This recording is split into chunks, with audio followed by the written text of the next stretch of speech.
Delhi NCR north ఇండియాలో పలు ప్రాంతాలలో భూ ప్రకంపనలు రావడం ఇదే తొలిసారి కాదు. కానీ ఈసారి వచ్చిన ప్రకంపనలు తీవ్రంగా ఉండడంతో అందరూ భయాందోళన చెందారు. ఢిల్లీలో తరచూ భూ ప్రకంపనలు ఎందుకు వస్తున్నాయి, సైంటిస్టులు చెప్పిన కారణాలేంటి ఈ వీడియోలో తెలుసుకుందాం. భూకంపాలు తరచుగా ఎక్కువగా వచ్చే ప్రాంతాలను బట్టి భారతదేశాన్ని 4 సెస్మిక్ జోన్లుగా విభజించారు. జోన్ 2లో బెంగళూరు, హైదరాబాద్, నాగ్పూర్, రాయ్పూర్, గ్వాలియర్, జైపూర్, తిరుచిరాపల్లి, మదురై ఉండగా జోన్ 3లో western Himalayan plains, Andaman and Nicobar island, zone 4లో ఢిల్లీ, జమ్మూ, బీహార్, జోన్ 5లో Punjab, Kashmir, north east India రాష్ట్రాలు ఉన్నాయి. ఫిబ్రవరి 16 సోమవారం తెల్లవారుజామున సుమారు 5 గంటల 36 నిమిషాల సమయంలో ఢిల్లీలో భూ ప్రకంపనలు సంభవించాయి. వీటి తీవ్రత రిక్టార్ స్కేల్ పై 4.0గా నమోదైనట్లు అధికారులు తెలిపారు.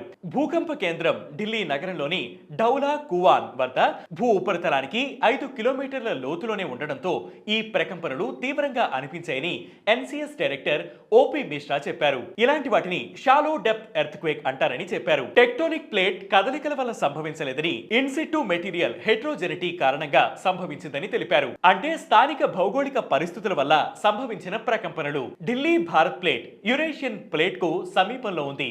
భారత ఉపఖండపు ప్లేట్ సంవత్సరానికి సుమారు 5 సెంటీమీటర్ల మేర ఉత్తర దిశగా కదులుతూ యురేషియన్ ప్లేట్ ను ఢీకొడుతుంది. దీనివల్ల ఢిల్లీ పరిసర ప్రాంతాలలో భూకంపాలు తరచుగా సంభవిస్తున్నట్లు సైంటిస్టులు తెలిపారు. ఢిల్లీలో 1720లో 7.5 తీవ్రతతో, 1803లో మధురలో 7.5 తీవ్రతతో, 2015లో నేపాల్లో 7.8 తీవ్రతతో, 2023లో నేపాల్లో 6.4 తీవ్రతతో తీవ్ర భూ ప్రకంపనలు వచ్చాయి. మధుర, నేపాల్లో భూకంపాలు వచ్చినప్పుడు ఢిల్లీలోనూ ప్రకంపనలు నమోదయ్యాయి. అందుకు కారణం ఢిల్లీ ఎన్సీఆర్ ప్రాంతాలలోని నేల స్వభావం. ఇక్కడి నేల మృదువుగా ఉండడం వల్ల భూ ప్రకంపనలు త్వరగా వ్యాపిస్తాయి.